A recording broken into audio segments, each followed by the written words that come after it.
Good morning, Your Honors. May it please the Court. This is perhaps the most unusual appeal I've ever brought to the appellate court, in that the trial of this matter was based upon 57 stipulated facts, I think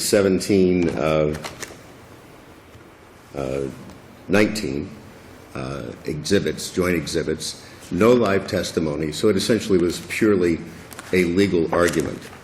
There was an affirmative defense of failure to exhaust administrative remedies, which was then properly before the court. The failure to exhaust argument made by the City of Hialeah at the hearing really twists both the charter, the civil service rules and regulations, and rises to the level of incredulity.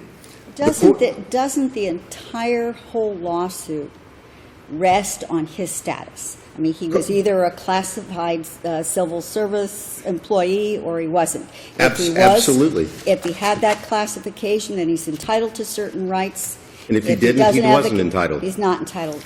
And so who makes the determination of his status? The determination of his status is a factual issue. But what entity makes that determination? There is not an entity that says you are civil service and therefore entitled to bring this appeal. That's not the way it happens. For appellate purposes, the rule provides, the charter provides, and there's no distinction between the two charter provisions that the city cites. The one on as to discipline, is an elaboration of the one that they rely on and say, well, this is for review and that's for appeal. And actually, the appellate provision in the charter and in the rule talks about review. Well, but the issue, but the issue is whether or not he satisfied his probationary requirements to entitle him to be classified as a civil, as a service employee, civil service employee. Right, and the city made that determination that he wasn't. The city, the city didn't make the determination. It just, they had not notified him that he had received that classification because all of the reports had not been received. There is not a notification procedure involved, ever. The city does not send out, they ultimately did send a letter to him saying, hey, welcome to civil service and the retirement system 2 years after he should have already been in the retirement system. But that's a whole different issue. Well, here, let me just tell you what my concern is. I understand your question. So you can address it head on. It would appear to me that everything rests on his status. Absolutely. And if he felt that he was entitled to certain rights of notice and rights of whatever, that if he wasn't given that written notice, which is part of the rights, that his first remedy would have been, he would have been required to go to the city and to ask to have those rights imposed. And if it was denied, then he would have a judicial remedy. Tell me why I'm wrong. Because the charter, the rules provide that the only way that jurisdiction, the jurisdiction over appeals of the civil disciplinary matters of civil service employees, is by a written notice with an opportunity to respond. The city intentionally took the position, we're not going to give him that opportunity. I, on his behalf, shortly after the termination, wrote a letter to the city attorney in January saying, hey, he's a civil service employee. He's entitled to all of these things. I subsequently had telephone conversations. This is all acknowledged in the complaint and the answer.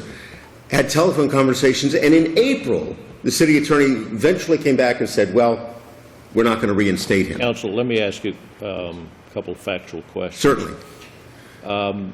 With respect to the two evaluations that did not get the signature of the mayor, were those evaluations signed by your client? They were never presented to my client. They were produced by his evaluator. They are good evaluations, but they were never. Answer the question. They would procedurally be signed by my client after the mayor had reviewed it. With respect to the charter says that written notice of suspension and so on will be shall be given to the employee. Is there any requirement that the employee be told that he or she has 5 days to appeal that? Yes, absolutely. It's provided to the employee and to the board. That neither of those occurred. Where is did your client, is there any record evidence that your client received notice that he had 5 days within which to appeal?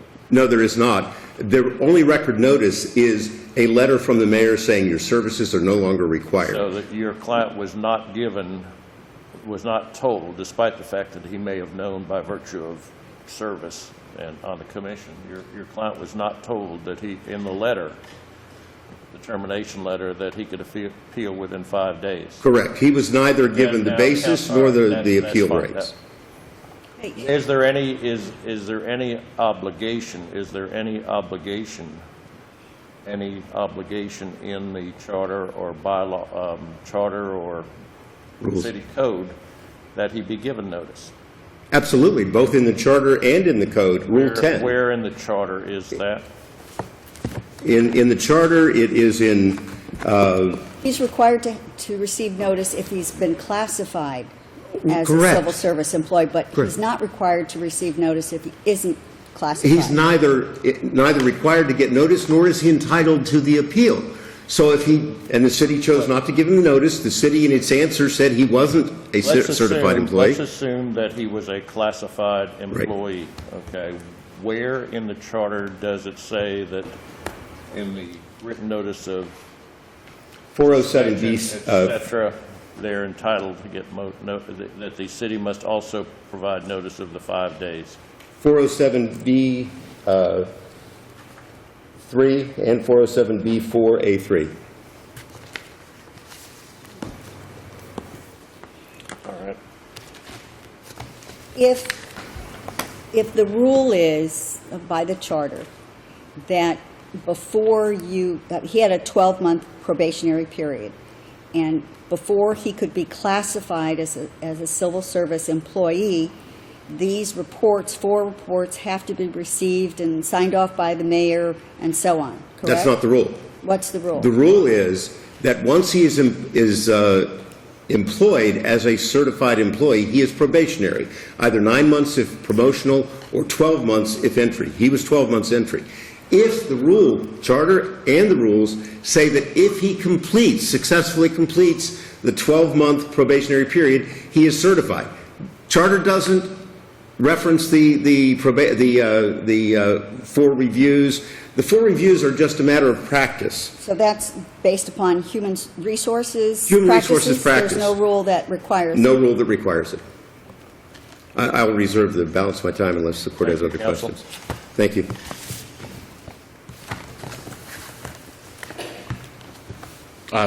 The trial court, in her findings and fact and conclusions, addressed all these issues.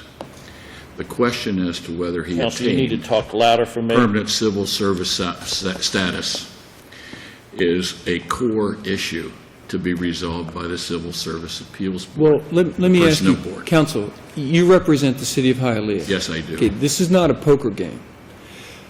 We don't hold back our cards. Guillermo Zuniga, is he a classified employee? He is not. That's the city's position on the merits. So the city's position on the merits is that Guillermo Zuniga is not entitled to a civil service hearing on his dismissal. No, it's not. He could have contested his termination, and the Personnel Board would have considered his case on the merits. And the merits consist of 3 things. 1, his civil service status. 2, whether there was a just cause to terminate him given his status. And 3, whether the city complied procedurally with the requirements of both the charter and Rule 10 and the city's civil service rules and regulations. If he brought such a proceeding and it was determined that he was not a civil servant, he did not have the status of a civil service employee, would that end the discussion, or would he still be able to contest his termination? Because my understanding is if you're on a probationary period, you're essentially an at-will employee and cannot contest. That's correct, Your Honor. That So would have if- been the threshold issue that the Personnel Board would have had to decide. If, if we affirm, is Mr. Zuniga time barred from applying to the, for that type of administrative hearing? I think the answer to that is yes. He could make any sort of arguments and still present his case to the Personnel Board, but he would have to have justified reasons. Was there any excusing requirement, his Mr. filing. Counsel, was there any requirement that Mr. Zuniga, in the termination letter, or by some formal way, was there any requirement that he be told that he had 5 days to appeal? I'm not aware of any. The rules- charter in Charter 407... just says 5 days. Correct. And the Civil Service Rules and Regulations have expanded that to 5 business days. But it doesn't say that there must be notice. No, but if, in fact, the city had considered him to be a permanent civil service employee, they would have dotted the i's and crossed the t's and given him the requisite notice. So your argument is that if he contested the city's position that he was not a civil service employee, that the way to contest it would have been to file for that hearing as opposed to filing a civil lawsuit. All he had to do was go to Human Resources and simply say, look, I've been terminated. I want you to hear my case. And the Human It's his Resources position. Director is the Secretary of the Personnel Board, and the Personnel Board would have heard It's it. his position, he only has a cause of action if he was a civil service employee. That's correct. And so it's his position, this is sort of counterintuitive perhaps, it seems, but it's his position that he is such an employee, yet the city says no, and apparently if it were to go back, would dismiss the matter on time-barred grounds. So effectively, there has been a hearing from what you're telling me this morning. This is a question of jurisdiction. Jurisdiction is a serious matter in this court. And it's a serious matter to the city, Your Honor. Sure. So this is a question of jurisdiction, and I suppose one answer to it is that we sort of skip the formalities and let the case go forward. The other answer is, because it's a serious matter, we don't skip the formalities. We send it back and say to the city, well, you're the lawyer saying that's what will happen, but you're not the board, I am not the board. and so we don't truly know. He could go back and he could contest his discharge in front of the board. Now, is there The a city code would present provision? the timeliness Could you- argument to the board. Is He there a would co- also sir, present his sir, status to the board. Please, if I may, is there a code provision that lists the type of hearings that are heard by this board? And included in that, is it listed a determination of whether or not someone is a classified employee? No, there is not. There's nothing in that. Is there a list of what type of hearings that board hears? There is not, no. The only rule that deals with appeals as a matter of right because of the employee's civil service status is Rule 10 in the Civil Service Rules and Regulations. The charter sets forth the various rights. Our argument is that his argument conflates the powers of the board, but the rights that he has as an employee. The powers are there. The board is plenary in terms of its jurisdiction over the entire civil service system under Section 407B3. The charter speaks in terms of reviewing suspensions and appeals from suspension. That's correct, Your Honor. Which applies here? Which one? It would be a review, according to the city's position. His position would be that it's an appeal. because his position is that he attained civil service status. But you can understand the difficulty of his position. His position is, I believed I'm a civil service employee because I completed my 12-month probationary period. I was not given the written notice I think I was entitled to. I spoke to the city and asked to obtain these rights and was told that I was not a civil service employee. Therefore, my only remedy appears to be to file a civil lawsuit. If in fact he had done that, the Brown case would control, Your Honor. If the city had in any way obstructed his avenue to the Civil Service Appeals Board, equitable estoppel would come into play, and the Brown case would come into play. And I have a cite for that. That's 948 Southern 2nd, 792. But the problem here is he never made any effort to go to Human Resources or anybody else to contest his discharge until January 29th, when his lawyer wrote the letter. And if there's no requirement to give notice, then that is not an obstruction under Brown? Absolutely. Give me that citation again, counsel. That is 948 Southern 2nd, 792. And in that case, what happened was... Has that case been cited in any of the briefs? It was cited to the trial court. It wasn't, I don't believe it was cited in our papers before this court. The House rule here, counsel, is that can't argue. It's unfair to the opposition, but we can take the cite. Give me the cite one more time, please. 948.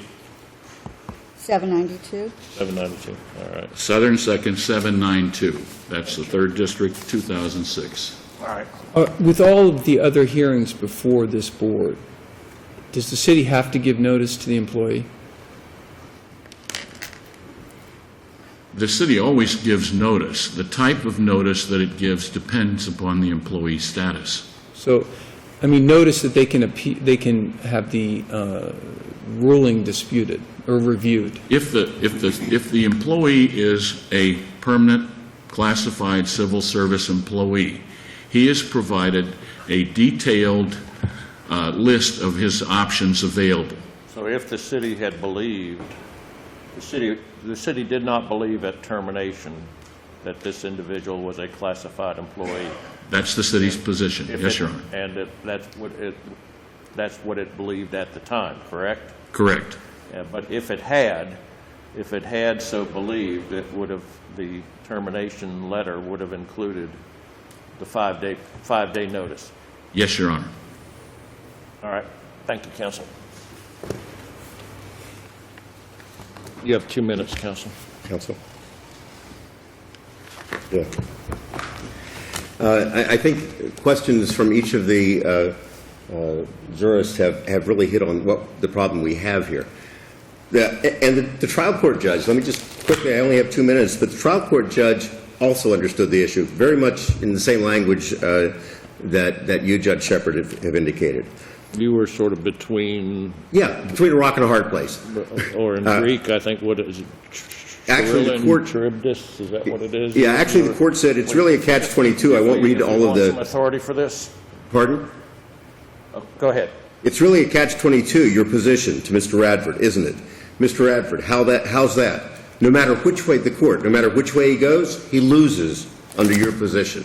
So prior to Mr. Zuniga filing the lawsuit, Mr. Zuniga was specifically precluded from taking an appeal. The Brown case, that case was jurisdictional, but the Brown case, there actually was a hearing before the Personnel Board. And the Personnel... that's not cited in any of the briefs, correct? No, it is not. All right.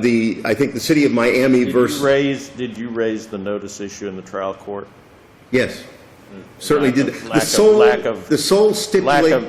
of the five-day notice. Did you raise it as a due process point? Absolutely. The stipulated issue before the court specifically raises Rule 10 and the rules and regulations. But that was actually raised at the trial. That was the stipulated issue at the trial. The stipulated issue at the trial is did Mr. Zuniga complete his 12 months? Why was that the stipulated Well, no, issue? my question is, was due process Yes. raised? Yes, in because record? that issue was raised. That's all right, we'll find it. It specifically was. It's in the stipulated. And it's in the transcript of the Yes, it hearing? is. It's in the stipulation as to the sole issue. That doesn't just say Rule 10, it talks about the civil service. Rule 10 is the civil service rules and regulation that gives the requirement of due process. But it's not just whether he completed the 12 probationary months. It was whether he satisfactorily performed all Satisfactorily performed, duties, correct. and then whether or not he was assigned this permanent status. No, assignment is not, assignment is not an issue. Assignment doesn't occur. Well, if assignment is not an issue, then why does it take the mayor to sign off on it and then your client to sign off on it? It doesn't, there is a requirement that if the evaluation is done, then the employee is entitled to know what that evaluation says. By the mayor failing to sign it, it was never done. But it That isn't, doesn't it's stop not the I mean, you can't be arguing that it's automatic if you complete 12 I months. am. It automatically. I am, and there are documents in the arguments. There was an affidavit from the former mayor of the City of Hialeah, Raul Martinez, that the process was if the 12 months was to be extended, which the charter and rules don't provide for, but practice did. You could extend the 12 months, but you had to do that, again, with notice to the employee. Hey, you're not going to make civil service at 12 months. But where will I find it that you're automatically a classified service employee if you complete the specified probationary period? You won't find that any more than that you'll find that you have to have the 4 evaluations and a letter saying, congratulations, your civil service. The only thing the law, the charter, the rules say is you have to satisfactorily complete. The practice But isn't and the that a evidence. factual matter? Pardon? Isn't that a It factual is. matter? That's why that's the stipulated issue before the trial court. The city chose to unilaterally say, you're not civil service, we don't have to do anything except tell you to go home. That took the only possible remedy. Because he was a confidential employee, he wasn't covered by a bargaining agreement, that's not an issue. He was, in fact, as a civil service employee, entitled to review by the board. But the board has never, in its entirety, and they can't cite to a case, there's no basis for it, determined whether a particular employee was or was not entitled to that due process. If the due process is granted, there are no appellate decisions, but there are trial decisions where it's been sent back to the city. Thank you, Counsel. Thank you, Your Honor. We'll be in recess.